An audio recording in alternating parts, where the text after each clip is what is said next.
नमस्कार दोस्तों, स्वागत है आपका वनडे एग्जाम सेंटर में।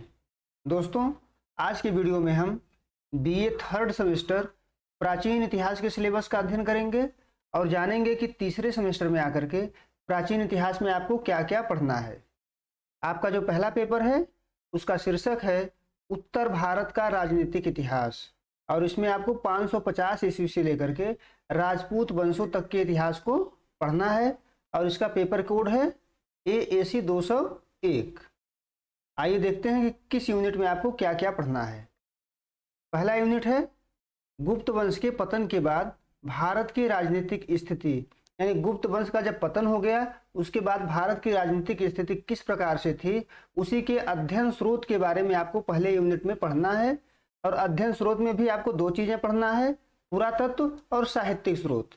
पुरातात्विक स्रोत और साहित्यिक स्रोत के बारे में आपको पहले यूनिट में पढ़ना है। दूसरा यूनिट है गुप्तों के पतन के बाद भारत की राजनीतिक स्थिति, यानी गुप्त वंश का जब पतन हो गया तो कौन कौन से नए नए वंश उभर करके आए, उन्हीं वंशों के बारे में आपको पढ़ना है, जिसमें मौखरी वंश और कन्नौज के यशोवर्मन के बारे में आपको पढ़ना है। मौखरी वंश और कन्नौज के यशोवर्मन के बारे में। तीसरे यूनिट में आपको वर्धन वंश के बारे में पढ़ना है और विशेष संदर्भ में प्रभाकर वर्धन, राज्यवर्धन और हर्षवर्धन को पढ़ना है। यानी वर्धन वंश के 3 शासक प्रभाकर वर्धन, राज्यवर्धन और हर्षवर्धन के बारे में आपको तीसरे यूनिट में पढ़ना है। चौथा यूनिट है राजपूत शासकों की उत्पत्ति एवं योगदान, यानी राजपूत शासकों का उद्भव किस प्रकार से हुआ और उन्होंने कौन कौन सा अपना योगदान दिया, इसके बारे में आपको चौथे यूनिट में पढ़ना है। देख लेते हैं कौन कौन सा वंश पढ़ना है। पहला है गुर्जर प्रतिहार वंश। गुर्जर प्रतिहार वंश के 2 शासक मिहिर भोज और महेंद्रपाल के बारे में आपको पढ़ना है। दूसरा है परमार वंश। परमार वंश के भी 2 शासक वाक्यपति मुंजराज और भोज परमार के बारे में आपको पढ़ना है। चौहान वंश के 2 शासक विग्रहराज चतुर्थ और पृथ्वीराज तृतीय, जिसे पृथ्वीराज चौहान के नाम से जाना जाता है, उसके बारे में आपको पढ़ना है। और इसके अलावा गुजरात के चालुक्य वंश के बारे में आपको पढ़ना है। यानी चौथे यूनिट में आपको राजपूत शासकों के बारे में पढ़ना है। यहाँ पे आपका पहला पेपर समाप्त हो जाता है। आगे बढ़ते हैं और देखते हैं कि दूसरे पेपर में आपको क्या क्या पढ़ना है। दूसरे पेपर का शीर्षक है उत्तर भारत का राजनीतिक इतिहास।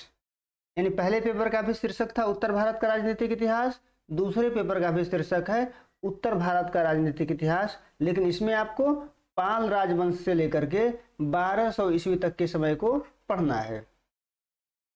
इसका पेपर कोड है AAC 202। देखते हैं किस यूनिट में क्या पढ़ना है।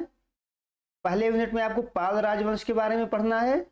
पाल वंश की उत्पत्ति कैसे हुई और इसके गोपाल, धर्मपाल और देवपाल नाम के 3 शासकों के बारे में पढ़ना है कि उनका नीतियां किस प्रकार से थी, कौन कौन से युद्ध उन्होंने किए, उनका योगदान क्या रहा है, इन सब के बारे में आपको पढ़ना होगा।